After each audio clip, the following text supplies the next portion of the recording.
Hello friends, I am Anvita Dwivedi from target for IQ.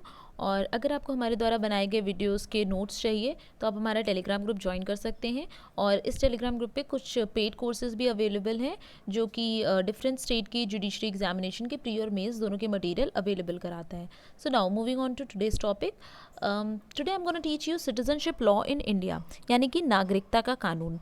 तो पहले हम ये समझ लेते हैं कि नागरिक क्या होते हैं। किसी भी देश में दो तरीके की पॉपुलेशन रहती है, एक तो सिटीजन्स और दूसरे एलियंस। सिटीजन्स यानी कि नागरिक और एलियंस यानी कि विदेशी। तो ये जो विदेशी होते हैं, जैसे कि हमें पता है कि ये किसी एम्प्लॉयमेंट पर्पस से या फिर टूरिज्म के पर्पस से किसी एक कंट्री से दूसरी कंट्री में आते रहते हैं। अच्छा, there are certain sets of rights which are political and civil rights, basically they are enjoyed only by the citizens.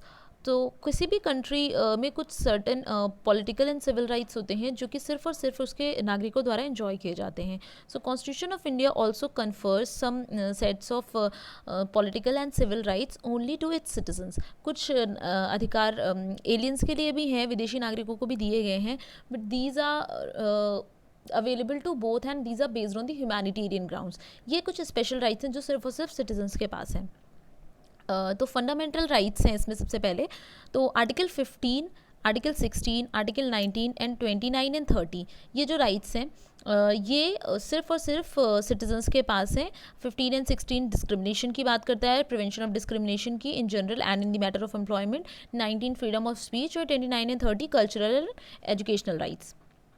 Now offices की बात करते हैं। कुछ सर्टेन ऑफिसेस हैं जो कि सिर्फ और सिर्फ भारतीय नागरिक द्वारा ही होल्ड किए जा सकते हैं। और ये जो ऑफिसेस हैं इनकी प्री कंडीशन ही यही होती है that person acquiring these offices must be the citizen of India. For example, president का ऑफिस हुआ, vice president, governor of state और एनी जजेस of any court, controller and auditor general, attorney general, MP, MLAs, MLCs etcetera. Now enemy alien का concept होता है। एक enemy alien का मतलब क्या होता है कि एक तो एलियंस होते हैं जो कि जनरल किसी भी देश के नागरिक होते हैं। एनिमी एलियंस यहाँ पर वो होते हैं जो कि अगर हम किसी देश के साथ वॉर की सिचुएशन में हैं तो जो उस देश का नागरिक होगा वो हमारा एनिमी एलियन होगा, ठीक है। और या फिर अगर हमारे देश का कोई भी नागरिक ऐसी स्थिति में, वॉर की स्थिति में, जिस देश के साथ हम वॉर की स्थिति में हैं उसके साथ कोई ट्रेड करता है तो हमारे देश का नागरिक भी एनिमी एलियन की तरीके ट्रीट किया जाएगा। अच्छा, जो आर्टिकल 22 है कॉन्स्टिट्यूशन में, फंडामेंटल राइट्स, जो कि prevention of detention, prevention from arrest and detention के लिए होता है, ये एनिमी एलियंस को नहीं दिया जाता है, ठीक है। ये नॉर्मल एलियंस के लिए अवेलेबल होता है but this is not available for enemy aliens. अब सिटीजनशिप के कॉन्सेप्ट पे आते हैं। इंडिया में सिटीजनशिप दो तरीके से गवर्न होती है। पहला है citizenship at the commencement of constitution और दूसरा है citizenship after the commencement of the constitution. तो citizenship at the commencement of the constitution का मतलब है 26 जनवरी 1950 के टाइम पे, जब कॉन्स्टिट्यूशन जिस दिन लागू हुआ था उस दिन जितने किन किन लोगों ने सिटीजनशिप अक्वायर की या कि उस दिन से क्या किन किन लोगों को भारतीय नागरिक माना गया, ये इसके बारे में बात करता है। तो at the time of the commencement of the constitution जो जिन लॉज के थ्रू सिटीजनशिप देता है, these are basically article 5 to 11, ठीक है। Article 5 to 11 citizenship at the time of the commencement of the constitution से डील करता है। जो दूसरा वेज है सिटीजनशिप को इंडिया में गवर्न करने का, that is citizenship after the commencement of the constitution, जो कि 26 जनवरी 1950 के बाद के जो केसेस हैं उनके बारे में बात करता है। ये सिटीजनशिप एक्ट 1955 के द्वारा गवर्न होते हैं। तो ये जो वीडियोज़ हैं ये हम लोग दो पार्ट में करेंगे। अभी ये जो फर्स्ट पार्ट है इसमें मैं आर्टिकल 5 to 11 से डील करूँगी, that is citizenship on the commencement of the constitution, यानी कि जब कॉन्स्टिट्यूशन हमारा लागू हुआ था 26 जनवरी 1950 को, तो उस समय जिस ने नागरिकता प्राप्त की थी और किस तरीके से प्राप्त की थी, मैं यहाँ पर उन लोगों के बारे में बात करूँगी और उन रूल्स एंड रेगुलेशंस के बारे में बात करूँगी। और नेक्स्ट वीडियो में हम सिटीजनशिप एक्ट डिस्कस करेंगे। So now moving on to citizenship under the constitution. So part 2 जो है कॉन्स्टिट्यूशन का वो ये बताता है या उन लॉज से रिलेट करता है जो कि at the times of the commencement of constitution बने थे regarding the citizenship. Part 2 of the Constitution provides for the laws relating to citizenship at the time of the commencement of Constitution. यानी 26 January 1950 के दिन जो भी लोगों ने citizenship acquire की थी, पार्ट 2 उन लोगों से डील करता है और उनसे रिलेटेड लॉज से डील करता है. तो these are basically contained in article 5 to article 11. तो अब हम जानते हैं कि क्या क्या वेज हैं जिनके थ्रू सिटीजनशिप अक्वायर की गई थी on 26 January 1950. So there are 3 ways. एक तो सिटीजन्स बाय डोमिसाइल हैं, एक सिटीजन्स बाय माइग्रेशन है और एक सिटीजन्स बाय रजिस्ट्रेशन है. Citizens by domicile article 5 deal करता है, सिटीजन्स बाय माइग्रेशन जो आर्टिकल 6 एंड 7 डील करता है, और citizens by registration article 8 deal करता है. ठीक है. तो now moving on to article 5 that is citizens by domicile. अब डोमिसाइल के थ्रू सिटीजनशिप अक्वायर करने के लिए 2 कंडीशंस होती हैं. पहली कंडीशन तो ये है कि eight the time of the commencement of the constitution, यानी कि 26 जनवरी 1950 के दिन उस व्यक्ति के पास इंडिया का डोमिसाइल होना चाहिए. He must have the domicile of India. ठीक है. ये कंडीशन नेसेसरी है.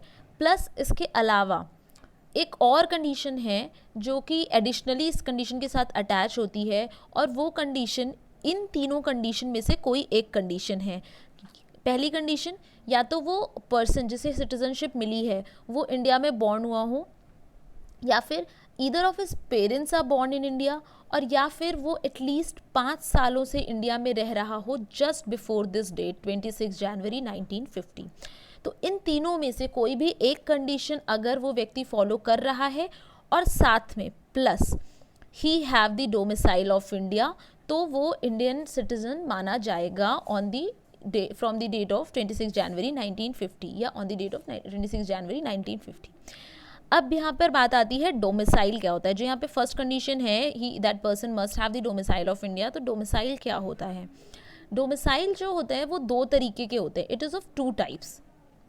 यहाँ पे डोमिसाइल बेसिकली एक परमानेंट होम का आइडिया देता है, पर अकेले परमानेंट होम का मतलब डोमिसाइल नहीं होता है. It is basically a legal concept जो कि हम इसके तरीक़ों से समझेंगे. एक तो डोमिसाइल ऑफ ओरिजिन होता है. ये जो डोमिसाइल होता है ये किसी भी इंडिविजुअल को के एक पर्टिकुलर प्लेस से अटैचमेंट को बताता है बिकॉज ऑफ हिज बर्थ. उस व्यक्ति के जन्म से की वजह से उस व्यक्ति का किसी एक पर्टिकुलर प्लेस से जो अटैचमेंट है वो डोमिसाइल ऑफ ओरिजिन को रिप्रेजेंट करता है. बट दैट डजंट मीन कि ये उसके प्लेस ऑफ बर्थ को बताता है. प्लेस ऑफ बर्थ भी हो सकता है, but that doesn't necessarily mean कि वो प्लेस ऑफ बर्थ ही होगा. यहाँ पे डोमिसाइल ऑफ ओरिजिन का मतलब है, फॉर एग्जाम्पल कोई भी व्यक्ति इंडिया से बाहर रह रहा है परंतु उसके पेरेंट्स या उसके कोई भी ग्रैंड पेरेंट्स इंडिया में रहते हो. ठीक है. तो यहाँ पे उसका एक परमानेंट होम है, तो ये माना जाएगा कि उसका जो डोमिसाइल ऑफ ओरिजिन है वो इंडिया है. ठीक है. लेकिन डोमिसाइल ऑफ ओरिजिन सिर्फ अकेले जस्ट बिकॉज कि उसका परमानेंट होम इंडिया में है तो इसका मतलब ये नहीं कि वो डोमिसाइल ऑफ ओरिजिन कंटेन करता है. ठीक है. डोमिसाइल ऑफ ओरिजिन के लिए परमानेंट होम के साथ इंटेंशन होनी चाहिए to reside in that permanent home. ठीक. परमानेंट होम है और प्लस उसकी इंटेंशन है कि वो उस परमानेंट होम में रहना चाहता है, तो ये डोमिसाइल ऑफ ओरिजिन हो गया. दैट मीन्स कि he possess the domicile of origin. अब डोमिसाइल ऑफ चॉइस क्या होता है. That is for the foreign nationals. Basically ये एक्वायर किया जाता है. फॉर एग्जांपल कोई भी व्यक्ति इंडिया से बाहर का है और वो इंडिया में आया है, उस इंडिया में काफ़ी सालों से रह रहा है, उसका रेसिडेंस है, बट इस रेसिडेंस होने का मतलब ये नहीं है कि उसने डोमिसाइल ऑफ चॉइस अक्वायर कर लिया. डोमिसाइल ऑफ चॉइस अक्वायर करने के लिए उसे उसका रेसिडेंस होना चाहिए, यानी कि वो इंडिया में रह रहा हो, भले ही परमानेंटली ना रह रहा हो, बट उसकी इंटेंशन हो to make it permanent home. ठीक है. तो ये डोमिसाइल ऑफ चॉइस हो गया यहाँ पे. अब moving on to the cases, जिससे कि हमें डोमिसाइल का कॉन्सेप्ट और क्लियर हो जाएगा. First case is Pradeep Jain versus Union of India. इसमें पहली बात तो ये बोली गई थी कि इंडिया में सिर्फ एक डोमिसाइल होता है, ओनली डोमिसाइल. ठीक है. और ये इसका मतलब ये है कि सिंगल सिटीजनशिप का कॉन्सेप्ट है यहाँ पर. ये स्टेट्स अपना अलग से डोमिसाइल नहीं देते हैं. ठीक है. तो ये तो पहली बात यहाँ इस केस में बोली गई थी. दूसरी बात ये बोली गई थी अगर हम एक स्टेट से दूसरे स्टेट में मूव कर रहे हैं तो इसका मतलब ये नहीं कि हमारा डोमिसाइल चेंज हो रहा है, क्योंकि यहाँ पे ओनली डोमिसाइल है. ठीक है. सिंगल डोमिसाइल जो है, और ये जो डोमिसाइल है वो डोमिसाइल ऑफ इंडिया को रिप्रेजेंट करता है। Now moving on to our next case, जो कि Mohammad Raza versus state of Bombay का केस है। बहुत ही इंटरेस्टिंग केस है ये। इसमें जो एपेलेंट था वो 1938 में इंडिया में रहने आया था। उसके बाद देखिए, ये जितने ईयर्स हैं वो इम्पॉर्टेंट नहीं है, सिर्फ आप कॉन्सेप्ट को समझिएगा। 1938 में वो इंडिया में आया था, फिर वो 1945 में इराक चला गया तीर्थ यात्रा के लिए। उसके बाद जब वो वापस आया तो वो एज अ फॉरेन सिटीज़न यहाँ पे रजिस्टर्ड हुआ, और टाइम टू टाइम उसने अपना स्टे इंडिया में एक्सटेंड किया। 1957 में जब उसने दोबारा अपना स्टे एक्सटेंड करना चाहा तो इंडियन गवर्नमेंट ने उसके स्टे पीरियड को रिफ्यूज़ कर दिया। तब उसने ये कंटेंशन दी कि he should be regarded as the citizen of India just because कि वो इतने सालों से इंडिया में रह रहा है। आप अंडर आर्टिकल 5 आपको पता है कि जो थर्ड कंडीशन होती है वो ये होती है कि एटलीस्ट 5 साल इंडिया में आप रह रहे हो just before the commencement of the constitution. तो उस कंडीशन के अंडर में उसने बोला कि he should be regarded as the citizen of India. यहाँ पे कोर्ट ने ये हेल्ड किया कि भले ही वो ओरिजिनल रेसिडेंट है, वो इतने सालों से इंडिया में रह रहा है, बट दैट डजंट मीन कि उसने इंडियन सिटीजनशिप अक्वायर कर ली है, क्योंकि उसके पास डोमिसाइल नहीं है। अच्छा, उसने यहाँ पर एक जॉब भी एक्वायर की थी, और उस एक होटल में वो कैशियर के तौर पे काम कर रहा था एपेलेंट। तो यहाँ पे ये माना गया कि merely having a job does not constitute the intention to permanently reside in the country. और यहाँ पे उसकी इंटेंशन क्यों नहीं कॉन्स्टिट्यूट हो रही है, क्योंकि उसने अपना टाइम टू टाइम जो स्टे एक्सटेंड किया वो एज अ फॉरेनर एक्सटेंड किया। उसने अपना फॉरेनर क्लेम था वो उसे रिफ्यूज़ नहीं किया और इंडियन सिटीजनशिप एक्वायर करने की कोशिश नहीं की। तो दैट मीन्स कि उसकी इंटेंशन नहीं थी इंडिया में परमानेंटली रहने की। फिर उसके बाद हमारा नेक्स्ट केस है, वो भी सिमिलर लाइंस पे ही बेस्ड है, that is Louis De Raedt versus Union of India. इस केस में भी ये फॉरेन नेशनल्स थे और इंडिया में एज अ मिशनरी आए थे वर्क करने के लिए बिफोर द इंडिपेंडेंस। तो उसके इंडिपेंडेंस के बाद इन्होंने अपना स्टे कंटिन्यू किया और अपने सेम पासपोर्ट पे बार बार अपना स्टे एक्सटेंड कराते गए। जब इनका स्टे एक्सटेंड करने से इंडियन गवर्नमेंट ने मना कर दिया और इन्हें एक्सपेल किया जाने लगा, तो इन्होंने भी ये चीज़ बोली कि they should be regarded as the citizen of India under article 5C of the constitution. तो कोर्ट ने यहाँ पे भी ये चीज़ हेल्ड की थी कि जस्ट बिकॉज कि इन्होंने कोई परमानेंट इंटेंशन नहीं शो की है इंडिया में रहने के लिए और ये अपना स्टे अपने फॉरेन पासपोर्ट पर ही एक्सटेंड करा रहे थे, सो दैट मीन्स कि they are not Indian citizen, they didn't acquire the domicile of choice. अब हम आते हैं सिटीजनशिप बाय माइग्रेशन में, जो कि आर्टिकल 6 और 7 के अंडर में दिया हुआ है। अच्छा, इसमें दो केसेस हैं। पहला आर्टिकल 6 क्या कहता है? आर्टिकल 6 उन माइग्रेंट्स की बात करता है जो कि इंडिया में आए हैं पाकिस्तान से। ठीक है, यहाँ पे दो तरीके के माइग्रेंट्स की बात हुई है। एक तो वो माइग्रेंट्स जो इंडिया में आए हैं पाकिस्तान से, और दूसरे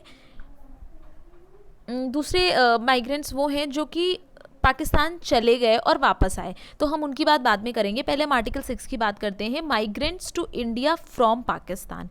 यहाँ पे दो कैटेगरीज हैं। पहली कैटेगरी जो है वो बिफोर 19 जुलाई 1948 की है, और दूसरी कैटेगरी उन लोगों की है जो ऑन और आफ्टर 19 जुलाई 1948 इंडिया में आए हैं। जो 19 जुलाई 1948 से पहले इंडिया में आए हैं उनके लिए दो कंडीशन है। एक तो जनरल कंडीशन है जो आपने पहले भी पढ़ी है कि या तो वो पर्सन या तो आइदर ऑफ हिज पेरेंट्स और या फिर either of his grand parents India में बॉर्न हुए हों, इंडिया में पैदा हुए हों। प्लस इसके अलावा एक एडिशनल कंडीशन ये है कि अगर आप 19 जुलाई 1948 से पहले इंडिया में आए हैं तो since the date of the migration वो व्यक्ति इंडिया में ऑर्डिनरी रह रहा हो, ठीक है, रिसाइड कर रहा हो। तो एक तो ये कंडीशन होगी, that is the very simple clause. इसके अलावा जो दूसरी कंडीशन है जिसमें जो लोग 19 जुलाई 1948 के दिन या फिर उसके बाद आए हैं उन लोगों के लिए जो कंडीशन है वो ये है कि उन्हें इंडिया में एज अ सिटीज़न रजिस्टर्ड होना पड़ेगा, और इसके लिए एक ऑफिसर अपॉइंट किया गया था गवर्नमेंट ऑफ इंडिया के द्वारा। उसने अगर एज ए इंडियन सिटीज़न इन लोगों को रजिस्टर किया हुआ है, इन लोगों ने अपना रजिस्ट्रेशन कराया हुआ है by that officer who was appointed by the government of India, तो ये लोग इंडियन सिटीज़न कहलाएंगे बाय माइग्रेशन। ठीक है, तो यहाँ पे जो जनरल कंडीशन है वो कॉमन कंडीशन है, ठीक है, और ये जो कंडीशन है बिफोर और आफ्टर 19 जुलाई वाली ये स्पेसिफिक कंडीशन है। जो बिफोर 19 जुलाई 1948 के हैं वो ये कंडीशन फॉलो करेंगे कि वो ऑर्डिनली डिसाइड कर रहे हो इंडिया में since the date of the their migration, और जो 19 जुलाई 1948 के दिन आए हैं या फिर उसके बाद आए हैं वो ये कंडीशन फुलफिल करेंगे कि they must have been registered themselves as a citizen of India by an officer appointed by government of India for that purpose. और इनका जो इनका रिजाइडिंग पीरियड होगा वो एटलीस्ट 6 महीने का हो बिफोर रजिस्ट्रेशन, यानी कि बिफोर रजिस्ट्रेशन वो 6 महीने इंडिया में रह चुके हों। तो दिस इज़ वेरी सिंपल। अब हम आते हैं नेक्स्ट आर्टिकल पे, जो कि ये बताता है कि जो लोग जो माइग्रेंट्स का मतलब होता है प्रवासी बेसिकली, तो जो लोग भारत से पाकिस्तान चले गए उनके लिए क्या रूल है। तो यहाँ पे आर्टिकल 7 जो है वो एक तरीके से टर्मिनेशन क्लॉज है। आपको बस ये डेट याद रखनी है 1 मार्च 1947। तो जो लोग 1 मार्च 1947 के बाद इंडिया से पाकिस्तान चले गए उनको तो इंडियन सिटीजन नहीं माना जाएगा, they are ceases to be Indian citizen, as simple as that. Second point जो है वो प्रोवाइडेड है इस आर्टिकल का, that is an exception. Provided आपको पता है कि एक्सेप्शन की तरीके वर्क करता है, तो यहाँ पे जो एक्सेप्शन दिया हुआ है वो ये है कि 1 मार्च 1947 को जो लोग इंडिया चले गए बट वो लोग इंडिया में वापस आ गए, पाकिस्तान जाने के बाद वो लोग इंडिया में वापस आ गए। कब वापस आ गए? ऑन और बिफोर आफ्टर 19 जुलाई 1948, ठीक है। वो या तो 19 जुलाई को वापस आए या फिर 19 जुलाई 1948 के बाद वापस आए, तो वो वही कंडीशंस फुलफिल करेंगे जो कि 19 जुलाई 1948 के बाद आने वालों के लिए आर्टिकल 6 में दी गई है, ठीक है। तो they fulfil those condition which have been given under article 6 clause B, ठीक है। अब हम आते हैं सिटीजनशिप बाय रजिस्ट्रेशन। ये लास्ट तरीका है सिटीजनशिप अक्वायर करने का। इसमें क्या कहा गया है कि पीपल लिविंग अब्रॉड, जो लोग भी भारत से बाहर रह रहे हैं किसी भी कंट्री में, तो वो या तो इंडिया में उनका जन्म हुआ हो, या फिर उनके किसी पेरेंट का इंडिया में जन्म हुआ हो, और या फिर कोई भी ग्रैंड पेरेंट का इंडिया में जन्म हुआ हो, वो लोग अगर अपने आप को इन तीनों में से कोई भी एक कंडीशन हो, ठीक है, तो अगर ऐसे लोग अपने आप को उस कंट्री में जो भी इंडिया का डिप्लोमेटिक रिप्रेजेंटेटिव रह रहा है उसके पास जाके अपने आप को रजिस्टर कराते हैं as an Indian citizen in the same format which have been given by government of India, तो वो सिटीजन्स माने जाएंगे इंडिया के बाय रजिस्ट्रेशन। तो दिस आर्टिकल इज तो वेरी सिंपल, ठीक है। बस इसमें आपको रजिस्ट्रेशन कराना है डिप्लोमेटिक रिप्रेजेंटेटिव के पास, जो भी इंडिया का डिप्लोमेटिक रिप्रेजेंटेटिव है उस पर्टिकुलर कंट्री में, जिस पर्टिकुलर कंट्री में वो व्यक्ति रह रहा है, तो उसे इंडियन सिटीजन मान लिया जाएगा। या तो उसके लिए बस उसे इन तीनों में से कोई एक कंडीशन होनी चाहिए, या तो वो इंडिया में पैदा हुआ हो, या फिर उसके पेरेंट्स इंडिया में पैदा हुए, कोई भी एक पेरेंट, और या फिर उसका कोई भी एक ग्रैंड पेरेंट इंडिया में पैदा हुए हो। Now moving on to article 9, ये रिनाउंसिएशन का आर्टिकल है कि आप कैसे अपनी सिटीजनशिप रिनाउंस करते हो। अगर कोई भी इंडियन सिटीजन वॉलंटरली यानी कि अपनी इच्छा से कोई किसी फॉरेन कंट्री की सिटीजनशिप अक्वायर कर लेता है, तो ये माना जाएगा कि उसने इंडियन सिटीजनशिप रिनाउंस कर दी है, यानी कि इंडियन सिटीजनशिप छोड़ दी है। अब आर्टिकल 10 पर आते हैं, जो कि this article is also very simple, this is a simple law relating to citizenship. इसमें ये कहा गया है कि कोई भी सिटीजन तभी तक इंडियन सिटीजन रहेगा जब तक पार्लियामेंट कोई लॉ नहीं बनाती अदरवाइज, यानी कि Indian citizenship shall be continued till the parliament makes laws otherwise।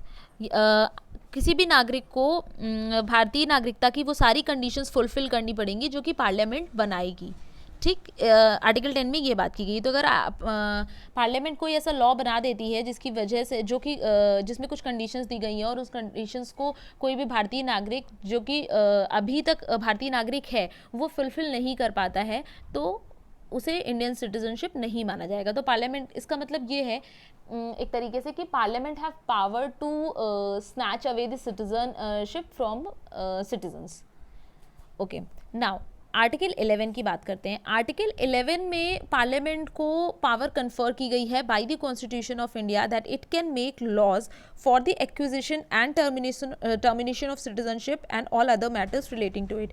यानी कि पार्लियामेंट यहाँ पे इस आर्टिकल में बेसिकली ये बोला गया है कि इंडियन कॉन्स्टिट्यूशन पार्लियामेंट को रोकेगा नहीं कोई भी लॉ बनाने के लिए, और कोई भी लॉ बनाने के लिए जो कि इंडियन सिटीजनशिप के एक्विजिशन से या फिर उनके टर्मिनेशन से जुड़े हों।